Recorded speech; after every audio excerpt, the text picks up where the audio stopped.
man.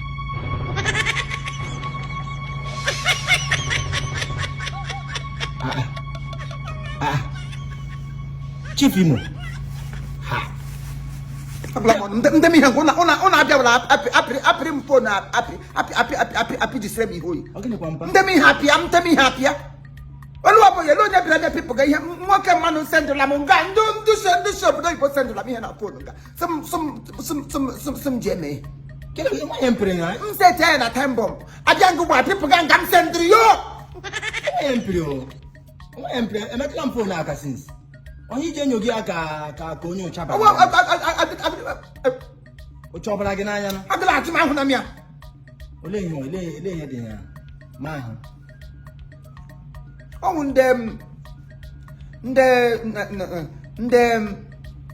Golden Friends Club. They made their 25th year anniversary. Golden Friends Club. Golden Friends Club in the Caribbean, South Africa. Serious, so having a Johannesburg, or Johannesburg, or on the 11th of November. Ya wa 1 November ban pro bochi 12. Prokpoto. Mpa. Prokpoto. Ama aga na aga. Eso. Si ya popo no maga wan. Bogo gele. Aga wan no South Africa. Ipuli bedu ko shinga ya we South Africa ke gacha. Ogene kwa. Ihu somebody ga mangedri. Agla ga meji mi hem gugui. Mpa ma aga. Ama aga. Oluwa boy. Ge mraso ni agme ka musli hen. Gi wa pono no kan. Wapromono ni hem neku elele hanya ni humana se chief Imo motakere nwoke mmadu bro prepo nga no de hini le ga ga Chief Imo and son I na ga Chief Imo and personally we the song mkpa ga chege onye ola mgbe m ga ala wo the song ga esomala onye ola za ha nna ya so mpori no ridi ge gopom eso ori no ridi na ge ga ble me sama nya nkola ngete ga bia ga ngweshi. Okay, in personalities the president of this association hey onye isi ai dedem aiko onye nze nwa onye nze mmadụ kwesịrị gị mụọ nwa gị wuru onye nze gị mụọ onye nze onye nze wurukwa nwa onye nze anyị ka onye nze ọwa ha nna ya onye nwa the president of the association ka ọ wụzini gịnị ka okeke milion nwoke etegete nwoke guzuru ote nwoke ere ka amụọ nwoke si ya bụrụ nwoke iwu nga ya na nwunye eguzuru ote ilu asọ 4 time gịnị ka okeke ga-anọ nga the national lord ọwụ nwoke anyị ji abịa nwoke etegete ihu nwunye ya national lord nwunye ya woke agbasantụ nwaanyị guzuru ka umbrella kwụrụchi m ụdị gị lọ nwaanyị nwunye ga-agba mgbe mpe ma personalities o ndị mma karịrị akarị even ndị nwụrụ na anwụ mmadụ agama ha ejighị ụlọ ka ọwụzi si na-eke nna ka ọwụzinụ Chief Attorney Johnson Anyam the grand patron anyị nwoke gara ụmụazị ibi ya kwa white yi na ha ya sị ha ya ji ahụ ọnụ oke mere white garment ahụ ọnụ taa white taa chekwe mpọ na-eme ka mmadụ ma ke gbara ahụ ọnụ ka Harry B ọ bụrụ ahụ ọnụ ka Harry Kion nwoke mchinga mishọn mmadụ ndị ji ego ndị Igbo ka ị ga-ama to ndị na-ara nwụrụ na ọnkọmpi ndị ị ga-ama hapụrụ m national patron anyị biko nwoke ọma ọ bụ onye amụrụ na baptizim kọtawa ga-ego ka ozi the founders mana atọ ka ha founded this very association Aegis Chukwuezi ya na Chukwu nọnye Njọkụ and Uchenna Chukwuezi they are the founders ọha nwawo na club abụọ ị ga-found chen onye ọzọ anọ ị ga-arụ onye ọzọ eri ọ zara aha ka nwa klaasị nwa klaasị gị na ndị ochie gụrụ ọwụdụ gị na ndị ezigbo mmadụ ka ozi na-anọzie mba kọpụlụ ka Kopel nwoke ọma ya the vice president of this association Kopel ihu Kopel ote nwoke kwụrụ nwoke gafe ote epefe ma ọ na-agba na ha na-eshi ndụ ụrụ ndị aga gafe ha na-eshi ọnwụ Dr. Tochukwu Justice Ehirim igirigi ndụ n'Imo steeti igirigi ndụ ya yọsam igirigi ndụ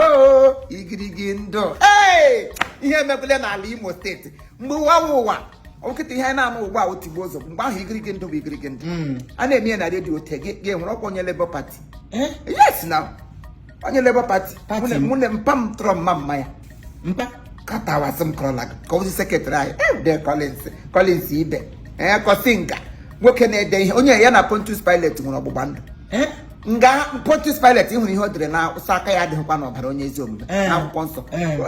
Pontius Pilate buru onye eburu onye ke Pontius Pilate onye ke Colintus Pilate na Johannesburg ihe onye na-ede dudede gị rasha depụgo court eziokwu mpa ya deele gị akwụkwọ nye ndị immigration ịla ala onye pa memerekwa enyi o kọli ọ degbuole gị obi gakọtụrụkwa enyi ndị gị na ha wik in case of ntiri ofu ala gị na-edela Honorable Emeka Chidimma Obidimma sorry Emeka Honorable Emeka Obidimma prime philanthropium nwoke philanthropium ya ndị na-enyere ndị mmadụ aka inye ndị mmadụ aka ma enyemaka ga-erutebede ebe m nọ m nọtụkwa nga hit na-akpọ m na-atụ n'aka nyere m odede m onye philanthropium biko kwuo emi ọ ga-adịrị gị na mma ka oziri ndị Abagana Abagana na ebe m jere Abagana wụ na m na-aza aha na m zaga taa bụ Chief Imo ndị Abagana maka onye na High Chief Chukwura Samuel Osita ọkwụ onye Abagana ọzọ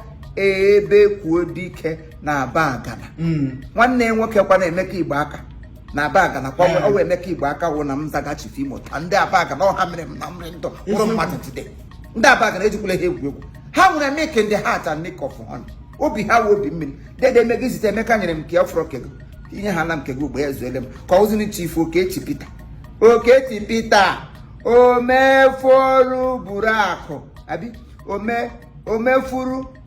omefuru buru akụ ọ ya omefuru buru akụ one of nkwere na Zulai nkwere ọpịa bụ mponye na mpa mma m nke ukwu otu nna n'ụwa mba ụlọkwu ụwa kịta kọtawa aga m akọrọ gị onye oshi gazụ ndị mmadụ oshi ada akọrọ onye oshi ihe gbasara histri ndị mmadụ nna gị mejisa gị oyi lekwa onye nke Chief Oseni Okoromo pụta obie one of ụlọ anọ ndụgba n'ori ụlọ anọ nga n'azụ ụlọ anyị na ha bụ agbata obi n'ori ụlọ anọ ekekpe otel ekwe nga anyị ekepụta otel ekwe nga anyị ọ ga ndị na ga-anọcha na imirikiti ndị mmadụ karịrị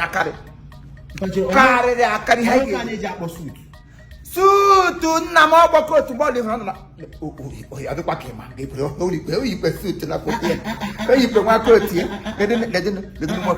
ledị ote nwoke hapụ nna m ka e yiri suutu ama ndụgba mụrụ ọgọ ndụgba ọma ihele nne gị mgbe nne gị nọ na-agba ọbịa nne gị ọmụma nnọọ mma ma grama nna gị anyway ya rịwa tụkwa Chineke gozie na dat họteelụ nga a na-eme ihe anyị mara sọ onye ahụ ihe ọma ara ihe ma ọgụda ahụ ihe ọma n'ụwa ya nọ na Garden Venue Hotel Johannesburg ọ nga ọ na-akpọtu ka onye ọbụla bịa ka anyị soro ndị ụmụnne anyị ndị Golden Friends Club ka anyị soro ha mee this celebrate this 25th years anniversary dịka ị na-celebrate ndị ọzọ you also will be celebrated.